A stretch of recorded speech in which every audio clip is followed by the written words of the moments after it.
You know what's actually crazy about Anika Nilles? She somehow ended up in one of the most impossible situations any drummer could ever face, and I honestly don't think people realize how much pressure that is.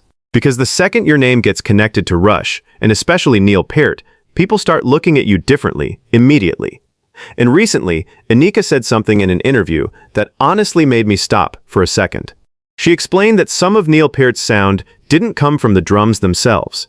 It came from him, from the way he physically touched the instrument.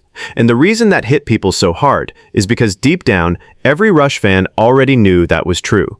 You can buy the same drum kit, you can learn the same songs, you can memorize every fill, but you still won't sound like Neil Peart because his playing had personality attached to it.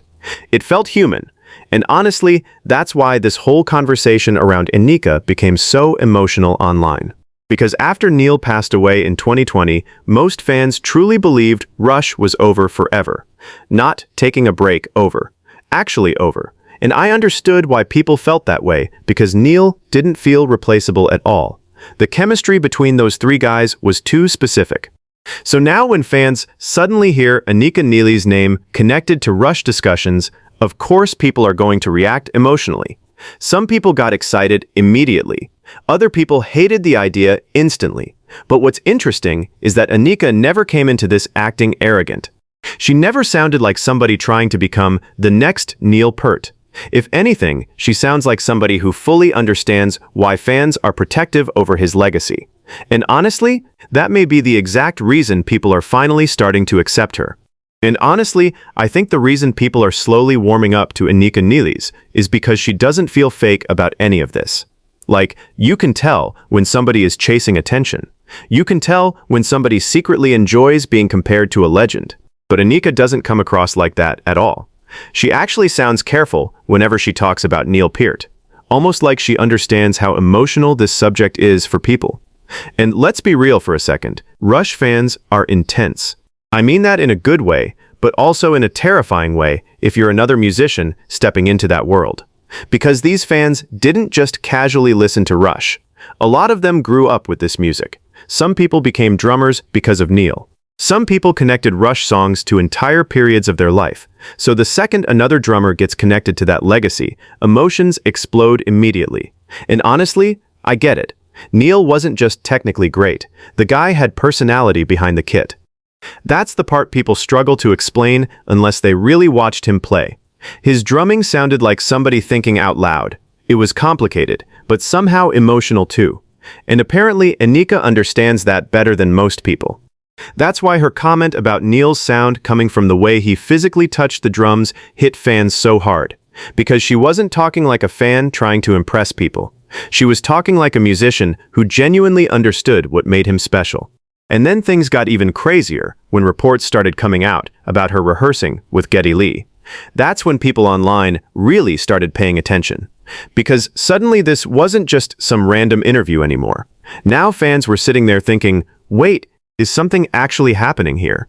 And honestly, I think that's the moment this whole thing stopped feeling hypothetical to people. Because once Geddy Lee's name got attached to the conversation, fans immediately started reading into everything. Every interview, every rehearsal rumor, every little comment. And what made it even crazier was hearing Geddy jokingly admit he could barely keep up with Anika Nilles during rehearsals. Now think about how insane that sounds for a second. This is Geddy Lee we're talking about. A guy who spent decades performing some of the most technically difficult rock music ever created with Neil Peart. So if he's impressed by your playing, people are going to notice. And honestly, I think that's when some Rush fans started softening a little toward Anika. Not everybody, obviously. There are still fans who believe Rush ended the moment Neil passed away, and they don't want anybody touching that legacy at all. But others started realizing something important. Anika wasn't trying to copy Neil. She wasn't acting like the replacement. She was approaching the music with respect. And weirdly enough, that changes everything. Because fans can forgive almost anything except disrespect. That's the one thing you cannot do when it comes to Rush. And honestly, I think Anika understands the emotional weight behind all this better than people expected. You can hear it in the way she talks about Neil's drumming. She doesn't reduce it to technique or speed. She talks about feel, personality, human touch. That's a completely different level of understanding. And the more people heard her speak, the more they started realizing, okay, maybe she actually gets why this matters so much. But at the same time, that realization also created another problem. Because now fans started asking a much bigger question. If somebody like Anika can play this material respectfully, then what exactly happens next for Rush? And honestly, I don't think people fully understand how emotional that question is for Rush fans. Because this isn't like replacing a guitarist in some random touring band. This is Neil Peart. To a lot of people, the guy was basically untouchable. Not just because of his skill either. It was deeper than that. Neil had this weird ability to make complicated drumming feel meaningful.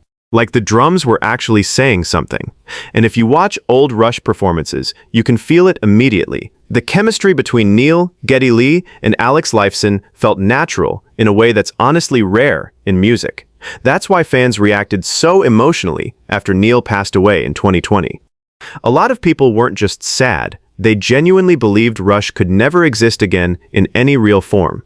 And for a while, even Geddy and Alex sounded that way too. Every interview felt emotional, careful, almost heavy. You could tell they weren't thinking like musicians planning a comeback. They sounded like people grieving a close friend, which honestly made this whole Anika situation even more surprising, because nobody expected conversations about Rush's future to become serious again. But then Anika kept gaining respect, not because she was trying to imitate Neil perfectly, but because she seemed to understand something important. You do not honor Neil Peart by pretending to become him. You honor him by respecting the spirit of the music while still being human enough to admit nobody can truly replace him. And honestly, I think that mindset is what started changing the energy around her.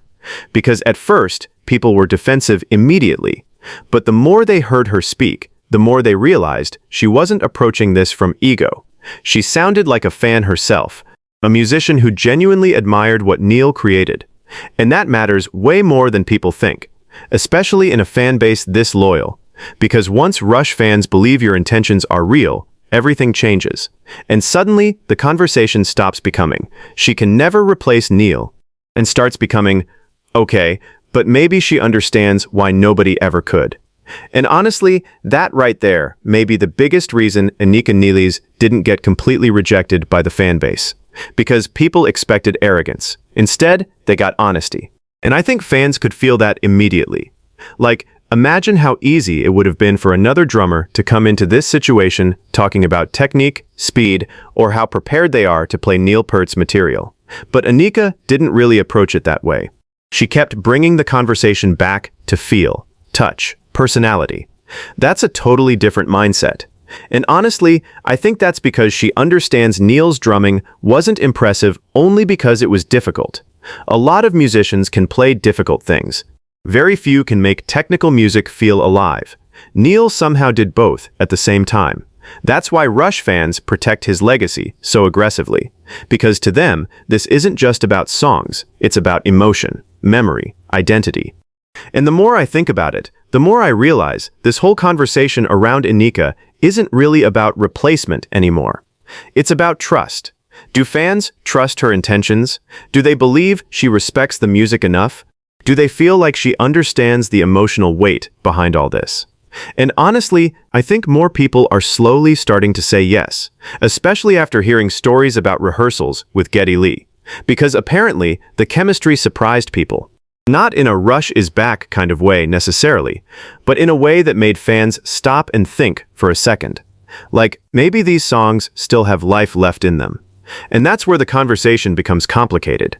Because once fans emotionally accept that possibility, now they have to deal with another uncomfortable question.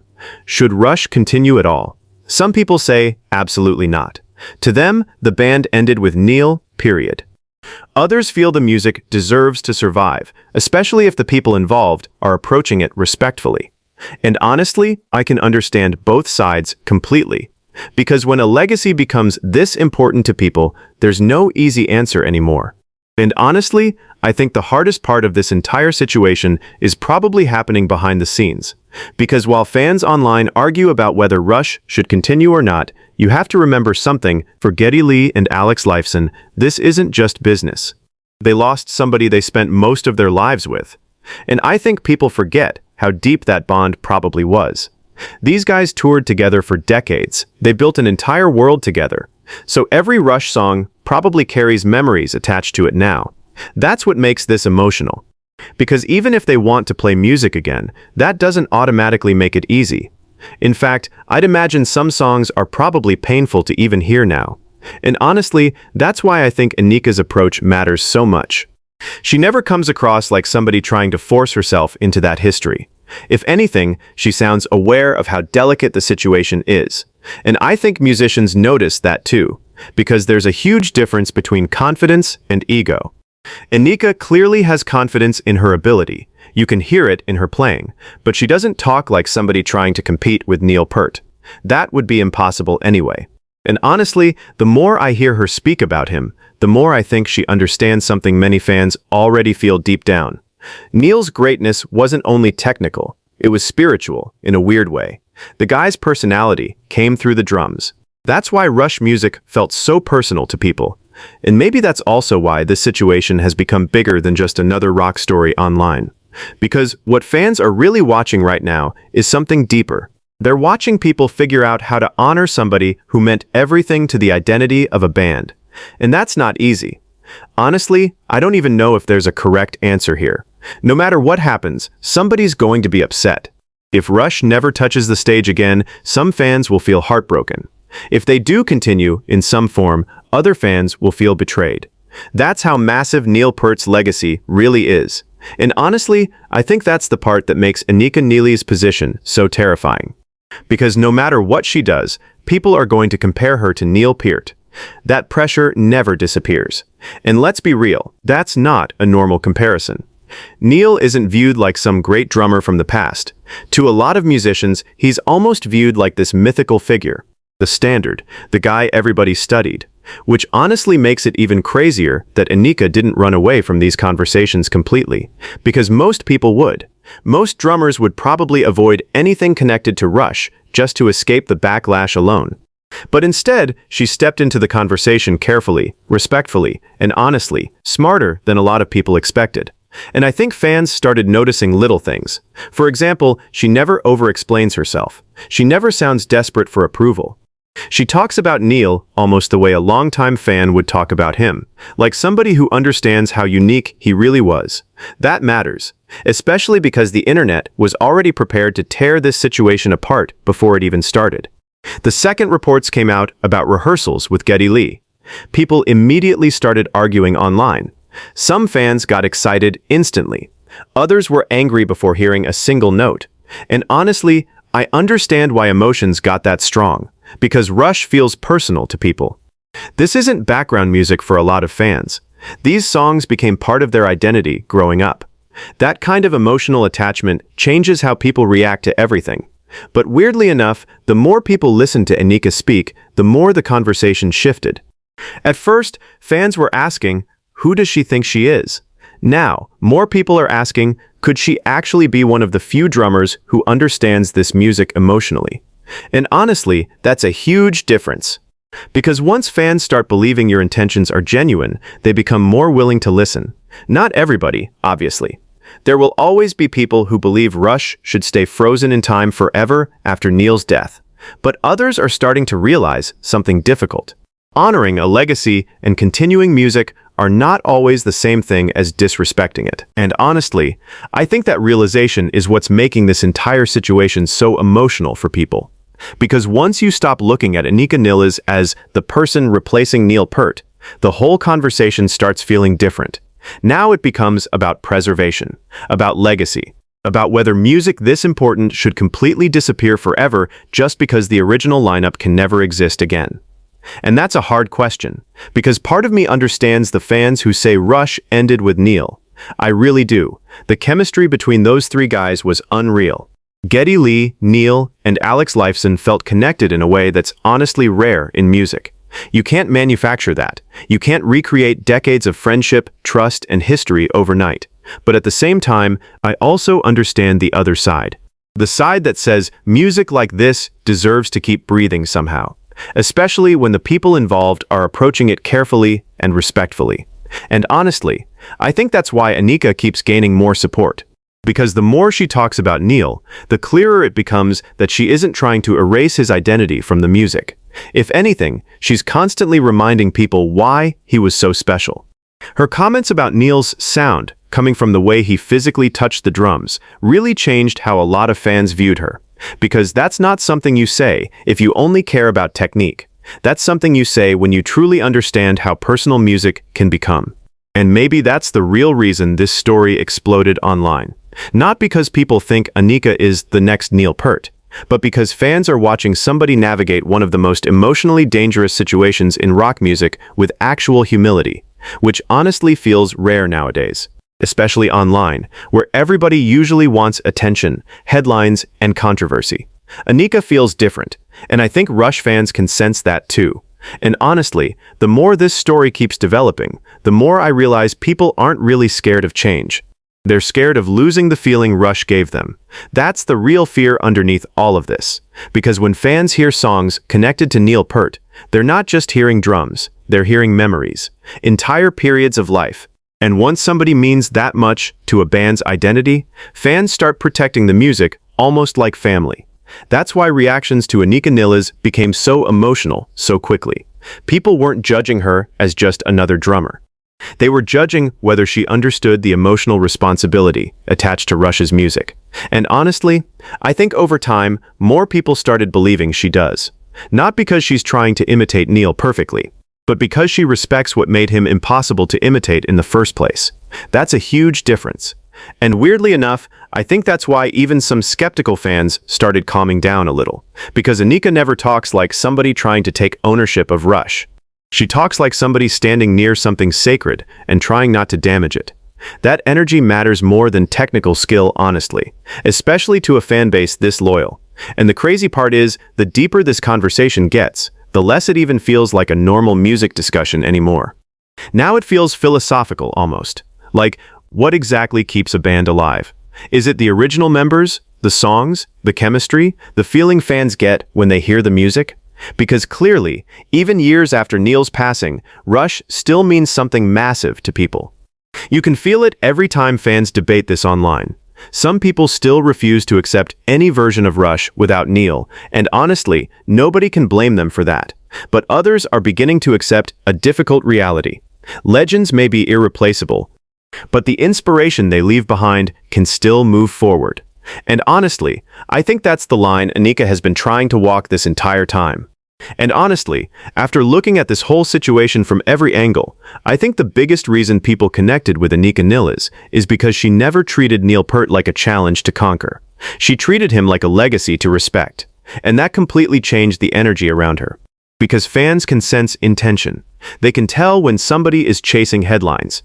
But with Anika, it feels more like she understands the emotional weight attached to every conversation about Rush. And honestly, I think that's why this story hit so many people emotionally. At first, fans were scared. Scared that somebody would try to reduce Neil's legacy into just another role that could be filled. But instead, they saw a musician openly admit that some parts of Neil's greatness could never actually be copied. That matters. Especially in today's music world where ego usually dominates everything. And maybe that's the real reason this whole conversation became bigger than expected. Because deep down, this isn't just about drums. It's about grief, memory, respect, and figuring out how artists move forward after losing someone who felt essential to the soul of the band. Honestly, I don't even think there's a perfect answer. Some fans will always believe Rush ended forever with Neil Peart, and I completely understand that viewpoint. Others believe the music deserves to continue being celebrated in some form. And truthfully, I understand that too. Because music this important doesn't just disappear from people's lives overnight. It stays with them, and maybe that's the most powerful thing about Neil Peart's legacy. Even after his passing, people still speak about him with this level of emotion, admiration, and protectiveness. That's rare. Very few musicians leave behind that kind of impact. So whether Rush ever fully returns or not, one thing feels undeniable at this point. Neil Peart's influence is never going away. And the fact that somebody like Anika Nilles approached that legacy with humility instead of arrogance maybe the exact reason fans were finally willing to listen at all. Because sometimes respecting a legend matters more than trying to replace one. And honestly, after everything surrounding Anika Nilles, Rush, and Neil Peart, I think this story became way bigger than people expected. At first, it sounded like just another music headline online, another drummer, another rumor, another debate, but the deeper you look into it, the more emotional it actually becomes.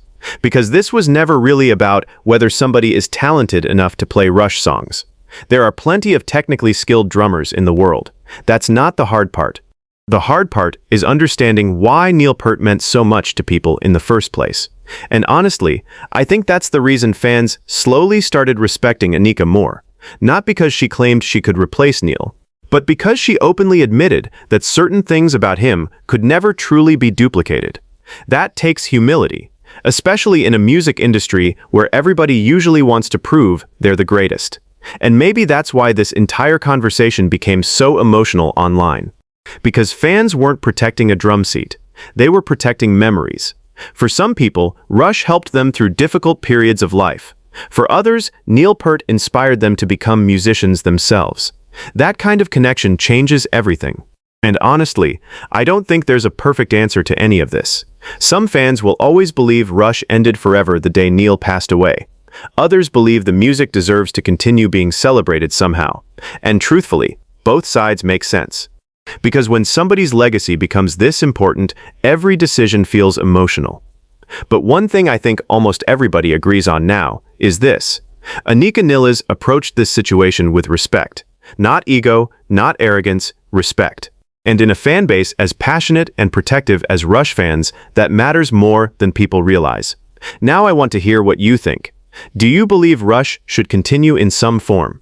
Or do you think the band ended forever with Neil Peart? And what's your honest opinion on Anika Nilles after hearing her comments about Neil's legacy? Drop your thoughts in the comments below, because honestly, this is one of those conversations music fans may never fully agree on. If you enjoyed this video, make sure you like, subscribe, and turn on notifications for more deep stories like this. And remember, some musicians become famous, but only a few become truly irreplaceable.